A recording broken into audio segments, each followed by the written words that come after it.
Hello, আমি Mohammad Sanowar Hasan Dipu dsofttbd.net এর পক্ষ থেকে সকলকে শুভেচ্ছা। আজকে আমরা মাইক্রোসফট এক্সেলে কিভাবে কাজ করে এবং এর মাধ্যমে কিভাবে গাণিতিক সূত্র প্রয়োগ করে যে কোনো হিসেব নিকেশ খুব সহজেই করা যায় সেগুলো দেখব। আমরা প্রথম থেকে শুরু করব যোগ বিয়োগ থেকে। তা আসলে প্রথমে দেখি যে আমরা কিভাবে মাইক্রোসফট এক্সেলে প্রবেশ করব। মূলত এটি একটি মাইক্রোসফট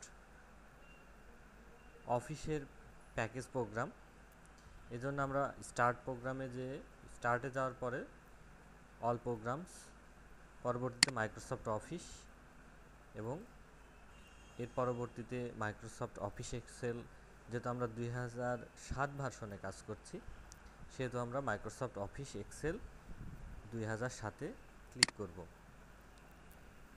যেহেতু এক্সেলে কাজ করব এজন্য প্রথমে এক্সেল সম্পর্কে জানা প্রয়োজন। আসলে এক্সেল কি? এক্সেল শব্দের আবিধানিক অর্থ শ্রেষ্ঠতর হওয়া, গুণ, কৃতিত্ব, ব্যবহারের সুবিধা প্রভৃতি বিবেচনায় মাইক্রোসফট কর্পোরেশন কর্তৃক তৈরি ও বাজারজাতকৃত এই প্রোগ্রামটি একসাথে অনেক সমস্যার সমাধানে অনন্য এক প্রোগ্রাম হওয়ায় একে মাইক্রোসফট এক্সেল বা সংক্ষেপে এমএস এক্সেল বলা হয়।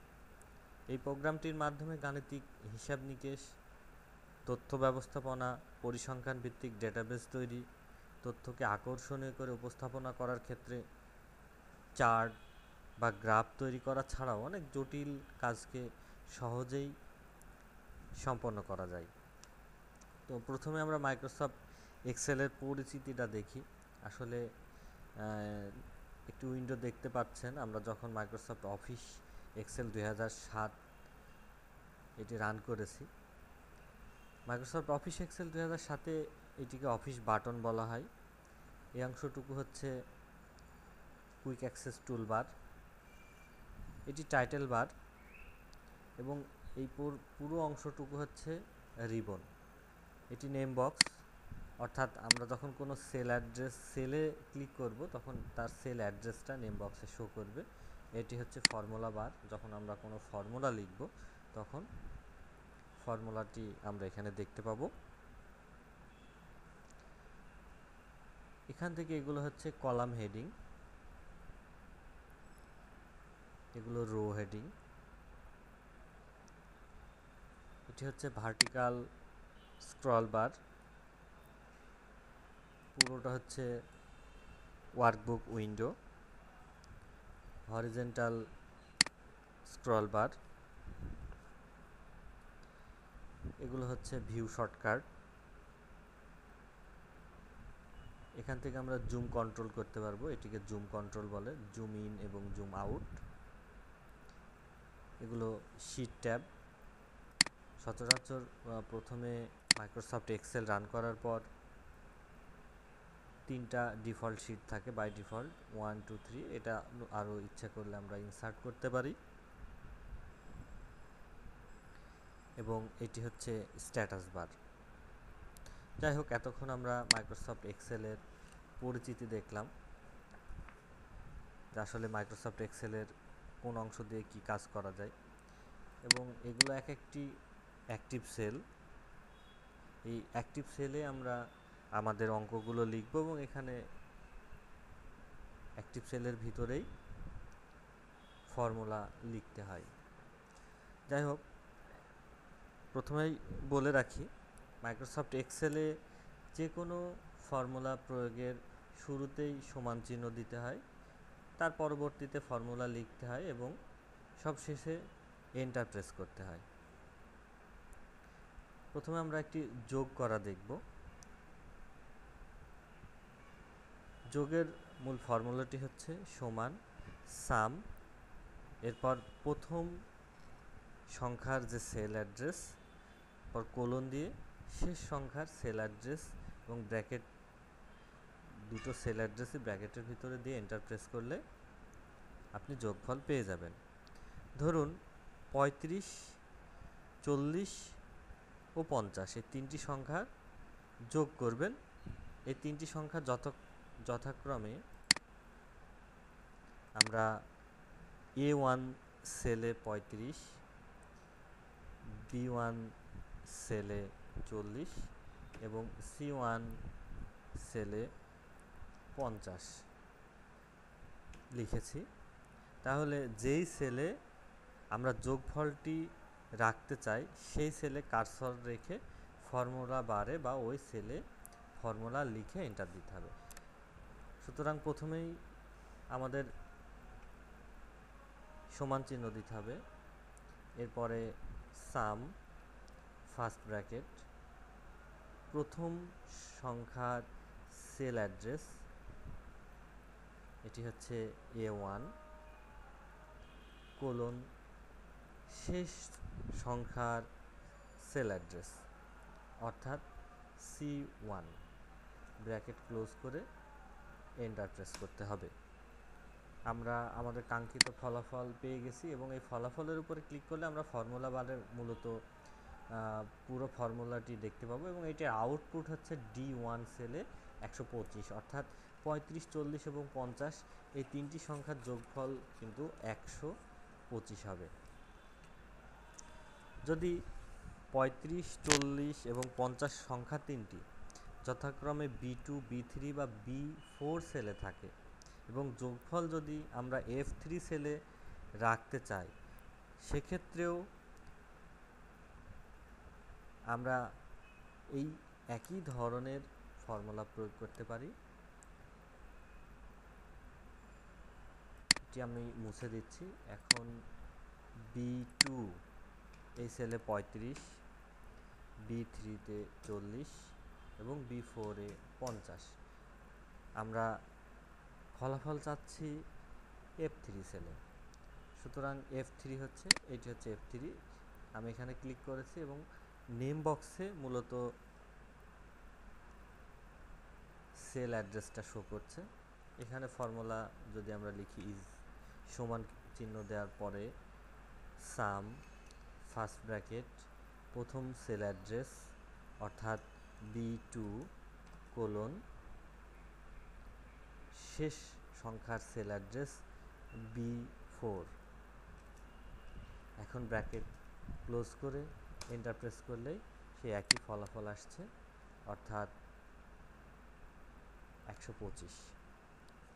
আরেক পদ্ধতি হলো যেই সংখ্যাগুলো যোগ করতে হবে তার পরের সেলে কার্সর রেখে অটো সামে ক্লিক করলে আমরা এক্সেলের যে যোগের ফর্মুলা সেটি খুব সহজেই পেতে পারি। আসুন দেখি কিভাবে আমরা অটো সামের মাধ্যমে যোগ করতে পারি। একই বিষয়, যদি আমরা B2 থেকে B4 পর্যন্ত সংখ্যাগুলো লিখে থাকি 35, 40 এবং 50 এবং আমরা যদি B5-এ যোগফলটা চাই সেক্ষেত্রে B5 সেলে বা সেল অ্যাড্রেসে কার্সরটা রাখার পর বা ক্লিক করে আমরা হোম রিবনের ডান কোনায় অটো সাম এই আইকনে যদি ক্লিক করি তাহলে যদি কোনো গ্যাপ না থাকে সেক্ষেত্রে ফর্মুলাটি যোগের ফর্মুলাটি এখানে অটোমেটিক চলে আসবে। এরপর এন্টার প্রেস করলে আমরা ফলাফল পেয়ে যাব। আসুন দেখি কিভাবে বিয়োগ করতে হয়। বিয়োগের মূল ফর্মুলাটি হচ্ছে সমান, এরপর প্রথম সংখ্যার সেল অ্যাড্রেস বিয়োগ চিহ্ন দেওয়ার পরে দ্বিতীয় সংখ্যা বা যে সংখ্যাটি বাদ দিতে যাচ্ছেন সেই সংখ্যার সেল অ্যাড্রেস দিতে হবে। যদি আমরা D3 সেলে থাকা D3 এই সেলে থাকা 870 হতে E3 সেলে থাকা 820 এই সংখ্যাটি বিয়োগ করতে চাই, সেই ক্ষেত্রে আমরা ধরি ফলাফল নিতে যাচ্ছি F3 সেলে, তাহলে আমাদের ফর্মুলাটি আসবে সমান প্রথম সংখ্যার সেল অ্যাড্রেস অর্থাৎ D3, আমরা D3 টাইপ করেও দিতে পারি অথবা সমান চিহ্ন দেওয়ার পরে সরাসরি সেলের উপরে ক্লিক করলে সেল অ্যাড্রেসটি চলে আসবে। এরপর বিয়োগ চিহ্ন দিয়ে পরবর্তীতে E3 সেল অ্যাড্রেসটি দিব এবং সবশেষে এন্টার প্রেস করব। তাহলে আমরা দেখতে পাচ্ছি D3 870 থেকে E3 820 বিয়োগ করলে আমাদের বিয়োগ ফলাফল 50 আসছে। এখন দেখব আসলে কিভাবে আমরা গুণ করতে পারি। গুণের ফর্মুলাটি হচ্ছে সমান, এরপর প্রথম সংখ্যার সেল অ্যাড্রেস গুণ দ্বিতীয় সংখ্যার সেল অ্যাড্রেস, বা আমরা যে সংখ্যাকে গুণ করতে চাচ্ছি সেই সংখ্যার সেল অ্যাড্রেস গুণ যে সংখ্যা দিয়ে গুণ করতে যাচ্ছি সেই সংখ্যার সেল অ্যাড্রেস। ধরি D3 সেলে থাকা 80 এবং E3 সেলে থাকা 60, এই দুটি গুণ করতে যাচ্ছি এবং গুণফল আমি F3-তে রাখতে চাচ্ছি। সেক্ষেত্রে আমার F3-র উপরে কার্সর রেখে সমান D3, কিবোর্ড থেকে গুণ, এখানে আসলে স্টার চিহ্নটাই গুণ চিহ্ন হিসাবে কাজ করবে, এটা গুণের কাজ করে। এরপরে E3 অর্থাৎ সমান D3 ইন্টু E3, সবশেষে এন্টার প্রেস করতে হবে। দেখা যাচ্ছে 80 এবং 60 গুণ করলে 4800 ফলাফল আসে। এরপরে আমরা দেখব কিভাবে একটি সংখ্যাকে আরেকটি সংখ্যা দিয়ে ভাগ করতে হয়। ভাগের ফর্মুলা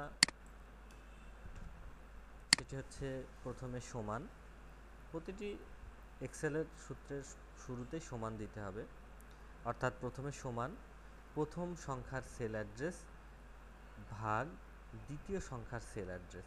যদি আমরা A1 সেলে থাকা 840 এবং B1 সেলে থাকা 70 দ্বারা ভাগ করতে চাই, তাহলে এর ক্ষেত্রে যদি আমরা C1 সেলে ফলাফল চাই, এখানে সমান A1 ডিভাইডেড বাই B1 এবং সবশেষ এন্টার প্রেস করতে হবে। অর্থাৎ A1 সেলের মধ্যে কত সংখ্যা আছে এটি বিষয় না, আমরা সব সময় এক সেল থেকে আরেকটি সেলে যোগ, এক সেল থেকে আরেক সেল বিয়োগ, একটি সেল থেকে আরেকটি সেল ভাগ করা, এইটি কম্পিউটারকে বলবো। যদি কখনো কেউ ফর্মুলায় সমান চিহ্ন দিয়ে 840 ডিভাইডেড বাই 70 লেখে, সেক্ষেত্রেও এবং সমান চিহ্ন দেয়, সেক্ষেত্রেও ফলাফল একই আসবে। কিন্তু যদি আমি এখানে কখনো চেঞ্জ করি, যদি ভুল হয়ে থাকে তাহলে চেঞ্জ করতে প্রয়োজন হতে পারে। এখানে যদি 840-এর পরিবর্তে 845 হয়, সেই ক্ষেত্রে সঠিক নিয়মে ভাগ করে থাকলে বা ভাগের ফর্মুলা প্রয়োগ করে থাকলে ফলাফল পরিবর্তন হয়ে যাবে, কিন্তু এক্ষেত্রে ফলাফল কোনো পরিবর্তন হবে না, কারণ কম্পিউটার বাই ডিফল্ট ফর্মুলার ভিতরে 840ই রেখে দিয়েছে, সে পরিবর্তন করেনি। আসুন এ পর্যায়ে আমরা দেখি কিভাবে গড় বের করতে হয়। গড়ের ফর্মুলাটি হচ্ছে প্রথমে সমান, এরপর এভারেজ লিখে ফার্স্ট ব্র্যাকেটের ভিতরে প্রথম সংখ্যার সেল অ্যাড্রেস এবং শেষ সংখ্যার সেল অ্যাড্রেস ব্র্যাকেট ক্লোজ করে এন্টার প্রেস করতে হবে। ধরুন যদি B3 সেলে 30, C3 সেলে 40, D3 সেলের মধ্যে 55, E3-তে 120 এবং F3-তে 65 বা 65 থাকে, এই সংখ্যাগুলোর গড় মান নির্ণয় করতে চাই, সেক্ষেত্রে আমাদের যে ফর্মুলাটি প্রয়োগ করতে হবে সেটি হচ্ছে আগে সমান দিয়ে প্রথম সংখ্যার সেল অ্যাড্রেস অর্থাৎ 30 এবং শেষ সংখ্যার সেল অ্যাড্রেস অর্থাৎ F3 বা 65 আছে F3-র ভিতরে, এই সেল অ্যাড্রেসগুলো দিতে হবে, কিন্তু শুরুতে এভারেজ লিখতে হবে। আমরা যদি G3-তে ফলাফল রাখতে চাই, সেক্ষেত্রে আগে সমান, এরপর AVERAGE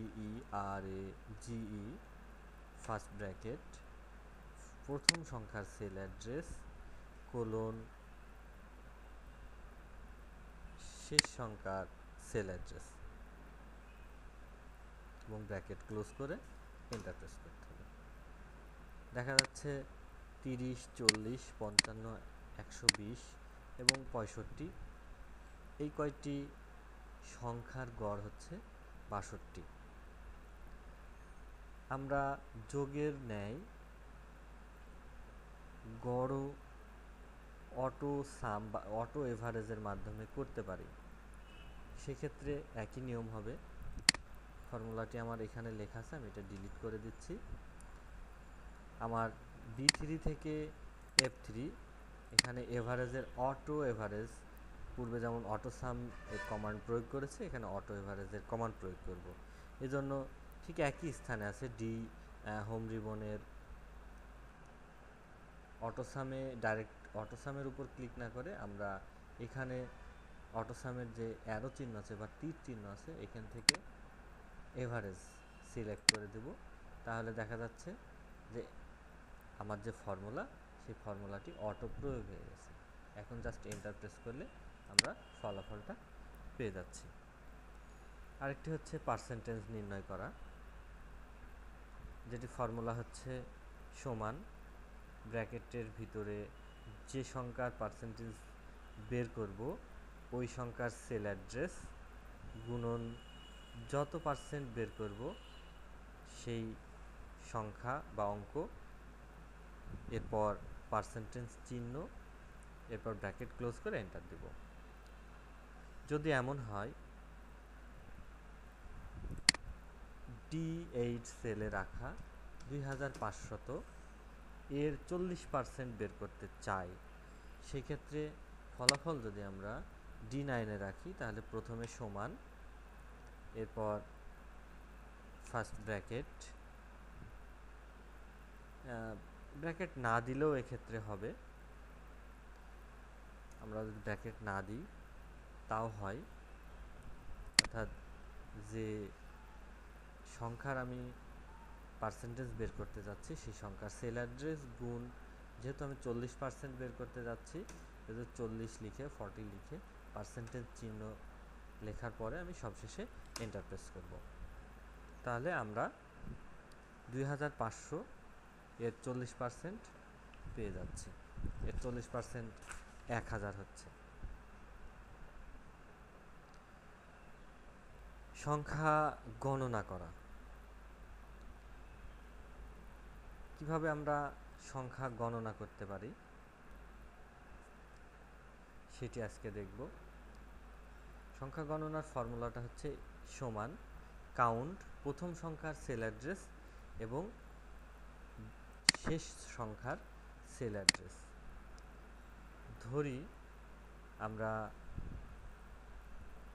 E3 থেকে E16 পর্যন্ত কিছু সংখ্যা লেখা আছে, যেমন 71, 65, 89, 86, 97, 63, 76, 90, 45, 53, 80, 54, 63।